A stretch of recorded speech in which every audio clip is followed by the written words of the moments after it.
So welcome back to Fatal Female Friday, and so in today's case we're going to be doing a Danish serial killer, Dagmar Overbye, or Overbye, depending on how you pronounce it. And so yeah, let's just go ahead and get started. Dagmar is said to be born on March 23rd, 1887 in a Danish village. Said that as a child she apparently lied and stole, despite somehow being at the top of her class. Her parents were actually said to have been poor farmers. When she was 12, it was said that she had stole a neighbor's purse, and so as punishment, she was sent to go work on a farm for a low wage. Karma's a bitch. She would eventually leave and then go work as a servant in other homes. She was actually caught stealing again and then spent only 10 days in jail. Really, nigga? So then she went back to her childhood home and became a waitress. There was a regular, while she was a waitress, that she did talk to and had left with after work. And while they never married, they actually did move in together and have a child.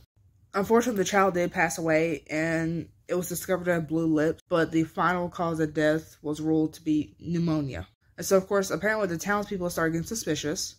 That's suspicious. That's weird. Dagmar had apparently got pregnant again, and so she had left the boyfriend and had left town. She was falling in love with another man named Gene Storiston Fine, not knowing.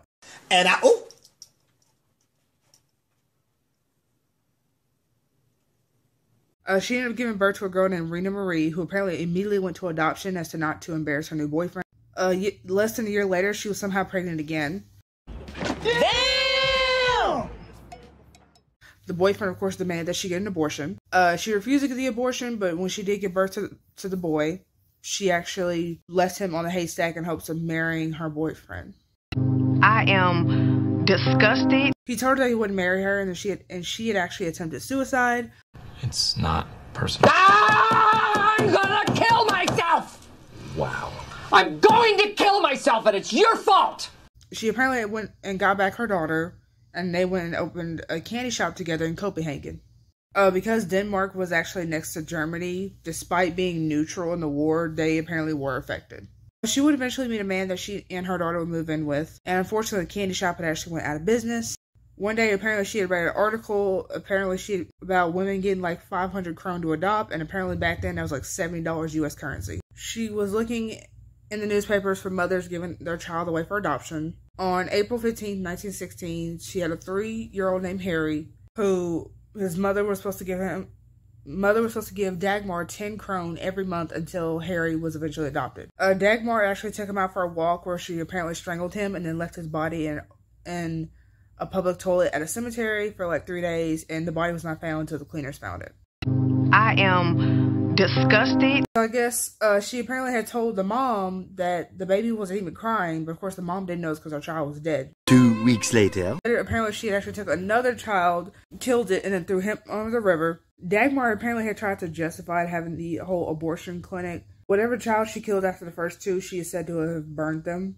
Burnt the remains. Dagmar's downfall had finally come, luckily, when a woman named Caroline had a baby girl named Sarah. Caroline wanted Sarah to get adopted, and so Dagmar had answered Caroline's ad, and they had arranged to meet on August 30th, 1920. Caroline, of course, wasn't convinced this was such a great idea, and Dagmar had somehow convinced her that, yeah, it might take about 2 weeks for them to find a family, but at least you're doing the right thing. So Caroline somehow ends up going through with it. And so Caroline ends up giving Dagmar apparently 200 krone, which was like a year's worth of salaries back then. Damn! Caroline apparently came back the next day because apparently she had regrets, and so she came back to try to get her child. And so Dagmar has said, the child had already been adopted, but for some reason she couldn't remember the address of the new family, despite claiming the child had been adopted literally the day before. She told Caroline to come back later, and apparently there were 3 times that she did come back later, but each time Dagmar had told her that for whatever reason, that she couldn't get her baby back. Caroline, of course, went to the police, and they saw the remains of children and their clothes. Dagmar was arrested, of course, and confessed to 16 murders. Damn! However, only 9 human remains were found. So, of course, they charged her with 9 because that's the only amount that they could find that they could positively connect to her. The scandal, of course, shocked the country of Denmark, which her trial was set to the start of March of the following year. She was originally sentenced to death, so, the death penalty. Death to all of them. However, it was later commuted to life in prison because somebody apparently said something about we don't put women to death in this country. Bullshit. And so, yeah, actually, thanks to this case, apparently this is the reason why Denmark apparently passed a law where children out of wedlock would have a proper place to go to. Dagmar will ultimately die in prison on May 6, 1929. And so, yeah, that's pretty much the case for the angel maker from Denmark. So I hope you learned something new, and I will catch you guys in the next case.